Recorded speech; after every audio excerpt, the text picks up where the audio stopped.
राधे राधे भक्तों, आज हम आपको गणगौर व्रत की कथा सुनाते हैं। भगवान शिव और देवी पार्वती की इस कथा को पढ़ने से मिलता है सुख और सौभाग्य। गणगौर व्रत चैत्र शुक्ल तृतीया तिथि को किया जाता है। इस साल चैत्र शुक्ल तृतीया तिथि मनाई जाएगी।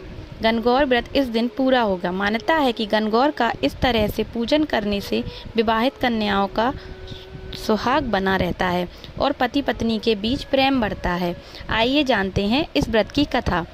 एक समय की बात है, भगवान शिव और देवी पार्वती नारद मुनि के साथ पृथ्वी भ्रमण पर आए। उस दिन संयोग से चैत्र मास की शुक्ल पक्ष की तृतीया तिथि थी। इस तिथि को गौरी तृतीया के नाम से भी जाना जाता है। जब ग्रामवासियों को पता लगा कि भगवान शिव देवी पार्वती के साथ गांव में पधारे हैं, तो गांव की निर्धन महिलाओं के पास जो फल फूल और फल उपलब्ध था, लेकर भगवान शिव और देवी पार्वती की सेवा में पहुंचे। देवी पार्वती और भगवान शंकर उन निर्धन महिलाओं की सेवा और भक्तिभाव से आनंदित हुए। देवी पार्वती ने उस समय अपने हाथों में जल लेकर उन निर्धन महिलाओं पर सुहाग रस छिड़क दिया। देवी पार्वती ने उन निर्धन महिलाओं से कहा कि तुम सभी को सुहाग अटल रहेगा। उन निर्धन महिलाओं के जाने के बाद उस गांव की धनी महिलाओं की टोली हाथों में विभिन्न प्रकार के पकवान सजाकर शिव पार्वती की सेवा में आई। देवी पार्वती की ओर देखकर भगवान शिव ने कहा कि तुमने तो सारा सुहाग रस निर्धन महिलाओं में बांट दिया है, अब इन्हें क्या दोगी?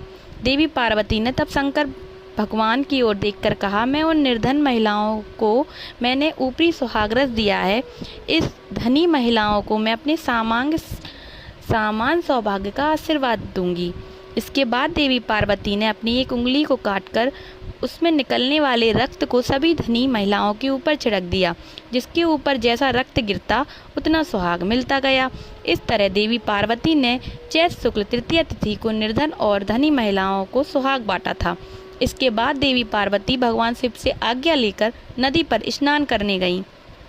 स्नान के बाद देवी पार्वती ने बालू के ढेर से एक शिवलिंग तैयार किया और उसकी पूजा की। पूजा के बाद देवी पार्वती ने शिवलिंग की प्रदक्षिणा की।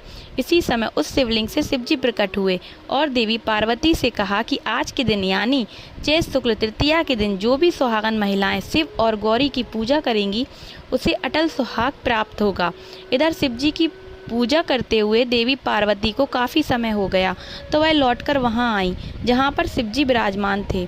देवी पार्वती से भगवान भोलेनाथ ने पूछा कि काफ़ी समय लग गया आने में। देवी पार्वती ने इस पर यह कह दिया कि उन्हें नदी के तट पर भाई और भाबज मिल गए थे, उन्होंने दूध भात खिलाया। भगवान शिवजी समझ गए कि देवी पार्वती उन्हें बहला रही हैं।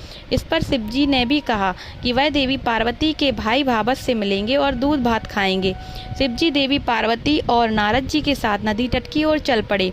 देवी पार्वती ने मन ही मन भगवान भोलेनाथ से प्रार्थना की कि हे शिव शंकर, मेरी बात की लाज रखना। जब भगवान शिव नदी तट पर पहुंचे तो वहां उन्हें एक महल दिखा। उसमें देवी पार्वती के भाई और भावज थे। कुछ समय तक शिव और पार्वती उस भवन में रहे। फिर देवी पार्वती ने भगवान शिव से कैलाश चलने की जिद की, लेकिन शिवजी जाना नहीं चाह रहे थे, तो देवी पार्वती अकेले ही वहां से विदा हो गईं। इस पर भगवान शिव को भी देवी पार्वती के साथ जाना पड़ा। अचानक से भगवान शिव ने कहा कि उनकी तो माला वहीं भवन में रह गई है। नारद जी को शिवजी ने माला लेने के लिए भेजा। नारद जी जब नदी तट पर पहुंचे तो वहां ना तो भवन था, ना देवी पार्वती के कोई भाई भावज थे। उन्हें एक पेड़ पर भगवान शिव की माला लटकी मिली। नारद जी माला लेकर शिवजी के पास गए और माला देकर बोले, प्रभु ये कैसी माया है? जब मैं माला लेने गया तो वहाँ पर भवन नहीं था, बस जंगल ही जंगल था। एक पेड़ पर माला लटक रही थी। इस पर शिव पार्वती मुस्कुराए और बोले कि यह सब तो देवी पार्वती की माया है। इस पर देवी पार्वती ने कहा, यह मेरी नहीं भोलेनाथ की माया थी। नारद जी ने कहा कि आप दोनों की माया आप दोनों ही जाने। आप दोनों की जो भक्तिभाव से पूजा करेगा, उनका प्रेम भी आप दोनों के जैसा सदैव बना रहेगा। बोलो पार्वती मैया और भोले बाबा की जय।